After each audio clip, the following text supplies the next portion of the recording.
কারণ সকালবেলা যদি গুলশানে আর পুলিশ প্লাজার ওদিকে বসে থাকেন, ওদিকে ট্রিপ পাওয়ার সম্ভাবনা খুবই কম থাকে। থ্যাংক ইউ ভাইয়া, আসসালামু আলাইকুম। এখন তো এমন একটা জায়গায় আসছি, এই জায়গাতে তো ট্রিপ পাওয়াটা একটু টাফ হয়ে যাবে। অনেক স্মৃতি, অনেক কিছু, সব কোনো একদিন হয়তো আপনাদেরকে বলবো আমি। আপনার উচিত কিনা যে আপনার ফ্যামিলির প্রতি আপনার একটা সাপোর্ট, আপনার একটা দায়িত্ব। আমি তো মধুবাগ দিয়ে বেরোয় যেতে পারবো না। 171 টাকার ট্রিপ বনানি, সময় গেলে সাধন হবে না, কথাটা কিন্তু ভাই সত্য। নিজের বিবেক দিয়ে একটু ভাবেন, চিন্তা করেন, বেকার বসে না থেকে আপনার কি করা উচিত।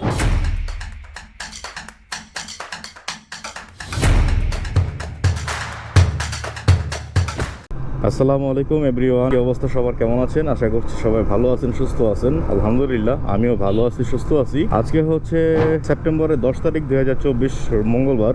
তো বাসা থেকে বের হয়েই একটা যাত্রীকে নিলাম। ভাইটাকে আপনারা সবাই হয়তো বা চিনেন, কারণ এর আগেও ভাই আমার রাইডে উঠছে এবং লাস্ট যে ব্লগটা আপনারা দেখছেন সেই ব্লগেও কিন্তু ভাই আমার প্রথম যাত্রী ছিল। ভাই যে এলাকায় থাকে আমিও সেই এলাকাতেই থাকি, একই এলাকায় দুইজন থাকি। ভাইয়ের অফিস টাইম 8টার সময়, আর আমিও রাইড শেয়ার করতে বের হই সকাল 7:30 বা 8টা এই টাইমেই। তো ভাইয়ের সাথে আমার গতকাল কথা হয়েছে যে প্রতিদিন ভাইকে নিয়ে যাব, মানে যেদিন আমি রাইড শেয়ার করতে বের হই সকালবেলা সেই দিন ভাইকে নিয়ে যাব, তার অফিসে নামাই দেবো। গুলশান নিকেতন যাইতে সময় লাগবে মনে হয় 5 মিনিট, রাস্তার দূরত্ব আছে 4.5 কিলোমিটারের মতো। রেগুলার যদি আসলে বের হইতে পারি বা রেগুলার যদি এরকম একটা কাস্টমার থাকে তাইলে কিন্তু মোটামুটি ভালোই হয়, সকালবেলা রাইডের চিন্তা করা লাগে না। তো আজকে ভাইকে প্রথম নিলাম এইভাবে অ্যাপস ছাড়া। এর আগে ভাইয়া 2 দিন আমার বাইকে উঠছে, 2 দিন হচ্ছে যে অ্যাপসে ভাইয়াকে পাইছিলাম। তো আমি এখন আছি হাতিরঝিল, আর আজকের ওয়েদারটা অনেক ঠান্ডা, কারণ রাত্রে প্রচুর পরিমাণ বৃষ্টি হয়েছে। ঠিক আছে, চলেন যাত্রীকে নিয়ে যাই গুলশানে, তারপরে আবার ফিরতেছি।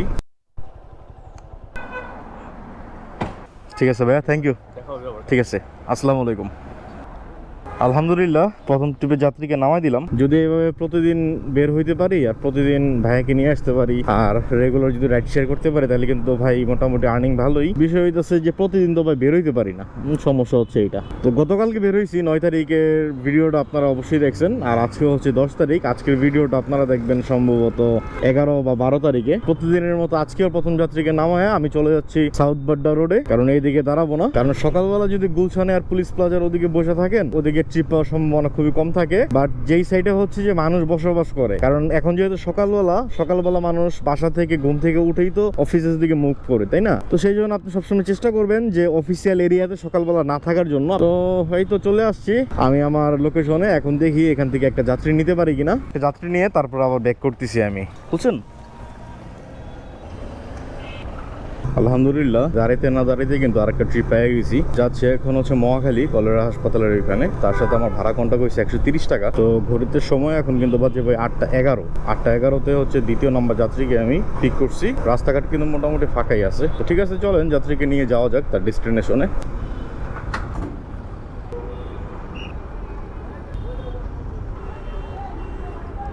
থ্যাংক ইউ ভাইয়া, আসসালামু আলাইকুম। দেখেন সময় কটা বাজে, দেখা যাইতেছে 8:18 বাজে। যাত্রীকে নিয়েছিলাম 8:11 মনে হয়, 11 না 10, এই 7-8 মিনিটের মতো লাগছে সময়। একদমই কম সময় লাগছে, একদমই কম সময়। এখন তো এমন একটা জায়গায় আসছি, এই জায়গাতে তো ট্রিপ পাওয়াটা একটু টাফ হয়ে যাবে। আমি অবশ্যই এদিকে থাকবো না, আমি ঢুকে যাবো এলাকাতে। এটা হচ্ছে যে মহাখালী খ্রিস্টান পাড়াও বলে এটাকে। তো একটা সময় কিন্তু এখানে অনেক সময় দিছি, অনেক থাকছি, কলেজে পড়াশোনা করতাম তখন এই এলাকাতে প্রচুর পরিমাণে আড্ডা দিছি, মানে আমি থাকতামই এখানে। যাই হোক, অনেক স্মৃতি, অনেক কিছু, সব কোনো একদিন হয়তো আপনাদেরকে বলবো আমি। তো এখন দেখি যে আরেকটা ট্রিপ কোন জায়গা থেকে পাই, তারপরে একটা ট্রিপ নিয়ে আবার ফিরতেছি আমি আপনাদের কাছে। আপনারা আমার ভিডিওটি দেখতে থাকুন, আর যারা এখনো চ্যানেলটিকে সাবস্ক্রাইব করেন তারা প্লিজ চ্যানেলটিকে সাবস্ক্রাইব করে দিন, আর পাশে থাকা বেল আইকনটি প্রেস করে দিবেন। যাক আলহামদুলিল্লাহ, ট্রিপ নাম্বার 3। তো মহাখালীর ওই ভিতরে খ্রিস্টান পাড়ার ওই সাইডে তো কোনো ট্রিপ পাই নাই, প্রায় 10-15 মিনিট তো বসেছিলাম। আর ঘড়িতে সময় এখন 8:36 বাজে। এখন একটা বাইকে নিলাম, সে যাবে হচ্ছে গুলশান 1 আর 2 এর মাঝামাঝি। তো 120 টাকা কন্ট্যাক্ট হয়েছে ভাইয়ের সাথে। রাস্তার দূরত্ব আছে মোটামুটি 5 কিলোমিটারের মতো। আজকে তো অ্যাপসে কল পাইনি একটাও। তৃতীয় নম্বর যাত্রীকে নিয়ে যেতেছি, এটাও কন্ট্রাক্টে। সরি ভাই, থ্যাংক ইউ ভাইয়া, আসসালামু আলাইকুম।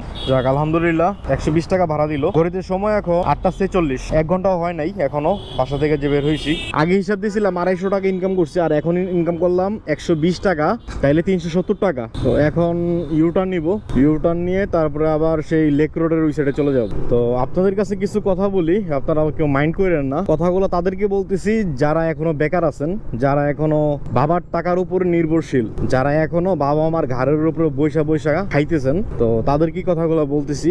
এই যে আপনারা বাবার ঘাড়ের উপরে বসে বসে যে আপনারা খাইতেছেন, আপনার বয়সের দিকে তাকাইছেন, নিজের দিকে তাকাইছেন একবারও? আপনার বয়স কত হলো? আপনার উচিত কি না যে আপনার ফ্যামিলির প্রতি আপনার একটা সাপোর্ট, আপনার একটা দায়িত্ব, এগুলোকে আপনি বুঝেন? আমার মনে হয় না আপনারা বুঝেন, কারণ বুঝলে আপনারা এইভাবে বেকার থাকতে পারতেন না। এরকম অসংখ্য মানুষ আছে যারা বেকার বসে থাকে। মাঝে মাঝে এমনও কিছু মানুষ দেখি ভাই, যারা বাবা মা টাকার উপর নির্ভরশীল, কিন্তু তারা বিয়ে করে বসে আছে। বিয়ে করার পরেও তারা ভাই কোনো কাজকর্ম করে না, বাবা মা চিল্লাচিল্লি করলেও কোনো কাজকর্ম করে না, সেই বাবার টাকাতে নিজেও খাইতেছে, নিজের বউরেও খাওয়াইতেছে। 2 দিন পর যখন তার সন্তান হবে, তখন সেই সন্তানেরও তারা বাবাই টানবে। তো এগুলো আসলে লজ্জা থাকা উচিত, কারণ বসে থাকার ভাই সময় এখন না। আমি সাপোজ ভাই আমাকে দিয়ে বুঝাই, জবের পাশাপাশি আমি এটা করি, এটা ছাড়াও কিন্তু আমি আরো 2টা কাজ করি। একটা মানুষের সর্বনিম্ন কিন্তু 8 ঘন্টা ঘুমাইতে হয়, আমি 6 ঘন্টার মতো ঘুমাইতে পারি। তো বাকি সময়টা কিন্তু ভাই আমি কাজে থাকি। তো বাকি সময়টা আমি কাজে থাকি এই জন্যই যে একটা সেকেন্ডও আমি ভাই নষ্ট হইতে দেই না বা নষ্ট করতে চাই না। আমার সময়টাকে যদি আপনি নষ্ট করি, এটা ভাই আমার খুবই কষ্ট লাগে, সত্যি কথা বলতে। যেটা যে সময় গেলে সাধন হবে না, একটা কথা আছে না, সময় গেলে সাধন হবে না, কথাটা কিন্তু ভাই সত্য। লেখকরা যখন গান লেখে, কবিরা যখন কবিতা লেখে, তারা মিথ্যা লেখে না, তারা কিন্তু অবশ্যই সত্যটাই লেখে এবং তারা বাস্তবের সাথে মিল রেখে কিন্তু কথাগুলো লেখে। তো ওইরকমই ভাই, সময় গেলে আপনার আসলে সাধন হবে না। একটা সেকেন্ডের সময় নষ্ট করেন না, এখনো সময় আছে। নিজের বিবেক দিয়ে একটু ভাবেন, চিন্তা করেন, বেকার বসে না থেকে আপনার কি করা উচিত এটা ভাববেন। তো আমি কিন্তু কথা বলতে বলতে যে ঝিলপাড়ের এখানে চলে আসছি, কোন জায়গা থেকে ট্রিপ পাই বা কোথায় নিয়ে যাই দেখা যাক কি হয়। ইনকাম কিন্তু করে ফেলছি 370 টাকা। রহিম প্রায় 20 মিনিট ধরে অপেক্ষা করার পরে মাত্র একটা যাত্রী পাইলাম। যাত্রী যাবে হচ্ছে মগবাজার, স্কাটন রোড, একদম আমার অফিসের কাছাকাছি। ঘড়িতে সময় বাজে 9টা 13। দেখি তাকে নামাইতে কতক্ষণ সময় লাগে আমার, এবং তাকে নিয়ে যাওয়ার পরে কি আর একটা ট্রিপ নিতে পারি কিনা সেটাও দেখবো। তো এই ভাইটার সাথে আমার কন্ট্রাক্ট হয়েছে 120 টাকা। এর আগে হিসাব দিছিলাম আমি 370 টাকা ইনকাম করছি 3 ট্রিপে, আর এখন 4 নম্বর ট্রিপ।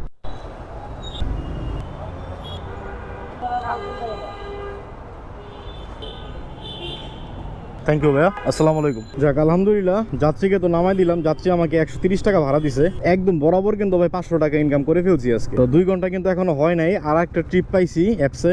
তো এটা 87 টাকার ট্রিপ, বাট এই ট্রিপটা যাবো না, কারণ যাত্রী একটু দূরে আছে ভাই। অত দূরের থেকে যাত্রীকে আনা না, অত দূরে আসলে যাওয়া যাবে না, ক্যান্সেল করে দিই।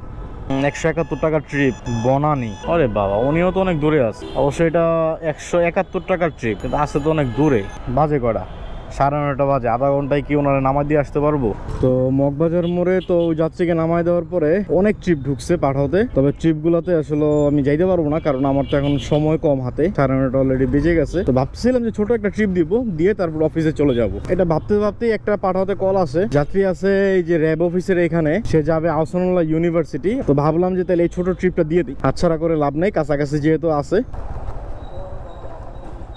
জি আচ্ছা আচ্ছা, আমি তো মধুবাগ দিয়ে বেরোয় যেতে পারবো না, গাততলা দিয়ে তো ওই যে হাতের জেলে ওই সাইড দিয়ে বেরোতে হবে। ওই সাইডে অবশ্য জ্যাম আছে। যাত্রীকে নিয়ে রওনা হয়ে গেছি তার ডেস্টিনেশনে। সে যাবে হচ্ছে তেজগাঁতে। ভাড়া পাঠানো হচ্ছে 100 টাকার মতো পাবো, খারাপ না। আগে 500 টাকা ইনকাম করছি, তো এখন ওনাকে নামাই দিয়ে আমি আবার অফিসের দিকে ব্যাক করবো। 600 টাকার মতো কমপ্লিট হবে। তো ওনাকে নেওয়ার আমার উদ্দেশ্য হচ্ছে একটাই, যে আমার তেলের খরচটা ওনাকে দিয়ে উঠাই দিলাম, আর বাকি 500 টাকা যেটা প্রফিট আছে ওইটা থাকবে।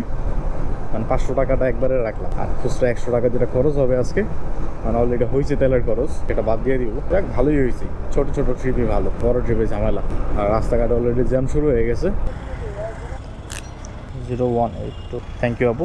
এখনো 10টা বাজে নাই, 9:55 মতো বাজে। এখন পর্যন্ত ইনকাম করলাম আমি টোটাল 600 টাকা। আর লাস্ট এই আপুটা আমাকে পেমেন্ট করছে বিকাশে। আজকে বাইক চালাইছি 27 কিলোমিটারের মতো। তো এখন পর্যন্ত ইনকাম করলাম 600 টাকা। আজকে মোটামুটি ভালোই ট্রিপ ছিল। আর আজকে ছোট ছোট ট্রিপই মারলাম, বেশিক্ষণ বসে থাকতে হয় না কোথাও। একটার পর একটা ট্রিপ দিতে পারছি, আলহামদুলিল্লাহ, খারাপ না। তো এই ছিল আমার আজকের ভিডিওটি কেমন লাগলো আপনারা অবশ্যই কমেন্ট করে জানাই দিবেন। আর যারা ধৈর্য সহকারে এতক্ষণ ধরে আমার ভিডিওটি দেখতেছিলেন, তাদেরকে জানাই অসংখ্য ধন্যবাদ। যারা আমার চ্যানেলটিকে এখনো সাবস্ক্রাইব করেন নাই, তারা চ্যানেলটিকে সাবস্ক্রাইব করে দিয়েন। আর যারা ফেসবুক পেজ থেকে দেখতেছেন, তারা পারলে ভিডিওটা শেয়ার করে দিয়েন, আর পেজে একটা ফলো করে দিয়েন। তো আজকের মতো আপনাদের মেহেদি ভাই এখান থেকে বিদায় নিচ্ছে। দেখা হবে পরবর্তী নতুন কোনো ভিডিওতে। ততদিন পর্যন্ত সবাই ভালো থাকবেন। আল্লাহ হাফেজ।